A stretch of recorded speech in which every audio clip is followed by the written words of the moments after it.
The deployment of National Guard troops in Illinois has hit a major roadblock. A federal appeals court has upheld a lower court's decision, preventing the Trump administration from sending in the troops. This ruling highlights a complex legal battle over federal power and states' rights. But why is this happening? Let's dive in. The Seventh Circuit Court of Appeals, a panel of 3 judges, stated that the Trump administration's plan to deploy the National Guard likely violated the 10th Amendment. This amendment is a cornerstone of American law, reserving specific powers to the states. This means the court believes the federal government overstepped its boundaries. Furthermore, the court found the administration's argument for deployment, that there was a rebellion, unconvincing.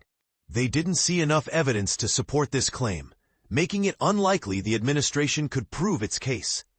This decision keeps things as they are in Illinois, at least for now.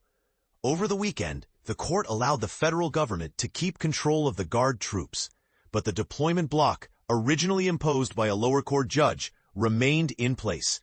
This temporary restraining order is set to last until October 23rd. A hearing is scheduled for October 22nd to decide if the order should be extended. As of last week, there were approximately 200 federalized National Guard troops from Texas and 14 from California in Illinois, according to a U.S. Army official. Additionally, another 300 Illinois Guardsmen were mobilized by the president, despite objections from Governor JB Pritzker. President Trump argued that the troops were needed to combat crime in Chicago, which he described as a war zone. The administration also claimed the troops were necessary to protect federal immigration facilities, which had seen clashes between protesters and federal agents due to increased immigration enforcement. However, the appeals court panel found little evidence to support the rebellion claim. They emphasized that political opposition is not rebellion. They further stated, "We see insufficient evidence of a rebellion or danger of rebellion in Illinois."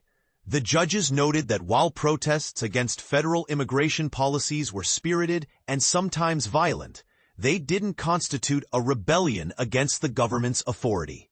The court also noted that protest activity hadn't significantly hindered federal officers' ability to enforce immigration laws. Despite regular protests at an immigration facility in the Chicago suburb of Broadview, the facility remained open, and authorities quickly contained the protests.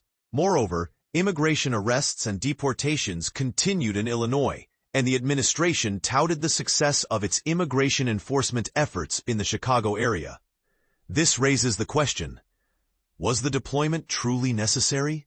But here's where it gets controversial. The court's decision directly challenges the administration's justification for deploying the National Guard.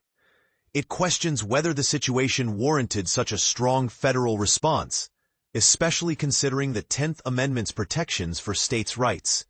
Do you think the federal government overstepped its authority?